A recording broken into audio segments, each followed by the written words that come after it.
Ticker Take is looking to deliver news and insights in a fun and easy to understand way all over social media. I recently sat down with co-founders John Erlichman and Caroline Leslie to learn more about it. John spent years on regular television, and we saw that there was kind of a hole in the market where everybody was talking inside baseball, and we wanted to make it informative, fun, digestible for all the ages, and also just newcomers to Canada, the US, people that just want to start investing and they don't know what a PE ratio is. So that was how Ticker Take was born. John left legacy television and we started a YouTube channel. We also do TikTok, Instagram, and a newsletter, a Substack newsletter. Absolutely. And here we are. It's been a lot of fun. It's great because there's never been more interest in the markets than there is today. And I think in part because technology is making all of this more accessible. You mentioned, AI, like everybody knows that not only is the story of Apple as a company, but there's the stock story as well, because people learn about this on their phones. So it's a great place to talk more with people about the investing story, the landscape, and it's been pretty exciting for us. And even Gen Z is getting into investing. What has your TikTok engagement been like with younger consumers? Well, so we started using TikTok back during the pandemic. I was still working in traditional television, broadcasting from home because we couldn't be in the studio. And that was when I first played around with TikTok. I asked Caroline, what do people do on TikTok? And she said, well, they do a lot of dancing and pointing, John. So I literally just started to try to take some of the information that, I would use in my reporting and find newer ways of telling stories. And there was definitely a way to connect there. And it is true that on TikTok, there is a new generation of investors, on average, younger investors. We do tend to get an audience that is younger. But I think everyone is on social media and everyone is curious about investing. And so you get great questions there from people. They keep you honest on things they want to know about or what you're talking about. And it's exciting. And our daughter is 15, and she was one of the big people that said, get on TikTok, start dancing, do your pointing. And so I just wanted to give her a shout out because she is in that generation. That's right. And she has started investing. So they are interested in what we're doing. My dad actually gave them a little bit of money and said, start investing early, play around. So you wrote an article about that. Do your stock market homework. When it comes to money issues, they matter to everybody. And these days, especially, and this is true with the younger generation as well, affordability. Am I going to be able to buy a home? And yet, when you're going through school, you don't always get the tools and the tips you need to make the smartest money decisions. Why is that? So, for us, financial literacy and advocating for that, and helping people to understand the markets is so important. Do we want to talk about, all the big trends that are out there that everybody's interested in as an investor? Absolutely. But do we want to start at the beginning as well? Yes, because unfortunately, a lot of people aren't always given the opportunity to learn those fundamentals, which, as we know, the success stories that emerge here at the New York Stock Exchange, these are important. These are important for people being successful, being financially independent. So that's a real passion point for us. And if someone who is 15 or maybe even someone older who hasn't had that financial literacy support, what is a good way for them, besides watching Ticker Take, to learn about investing and get involved in the markets? You're starting to see a little bit more in school.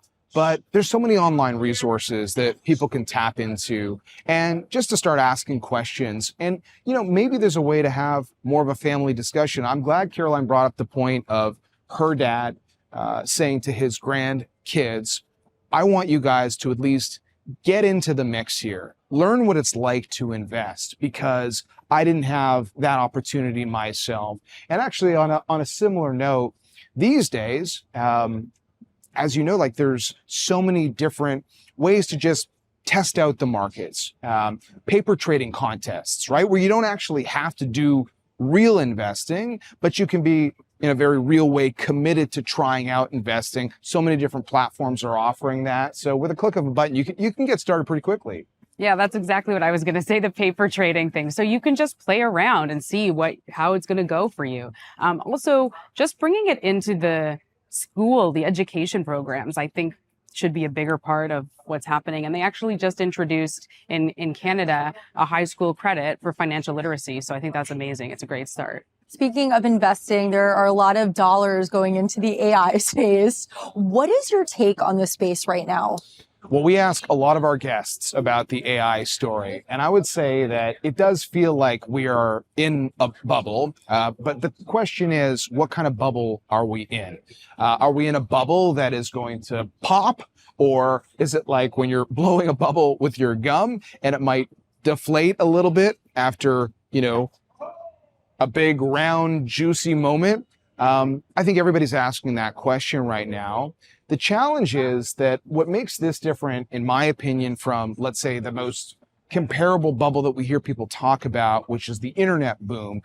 At that time, there were all these bricks being laid for the foundation of things like e-commerce. So we had to sort of predict what that internet footprint was going to look like.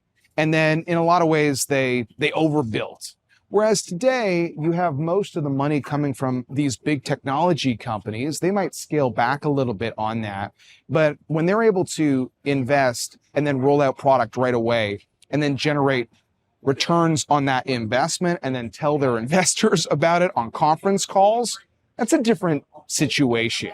And that's one of the things I think is exciting investors, is that not only is there this big new opportunity, but there is a way to tangibly see how money's being made so far. But obviously valuations are pretty big too. So that jury is out, I suppose. And it seems like the funding is feeding into each other, such as NVIDIA's huge investment in OpenAI. And these companies are all like investing in each other. Do you have any take on what's going on there? Totally see what you're talking about. The fact that there is a very familiar feel of where the money is going.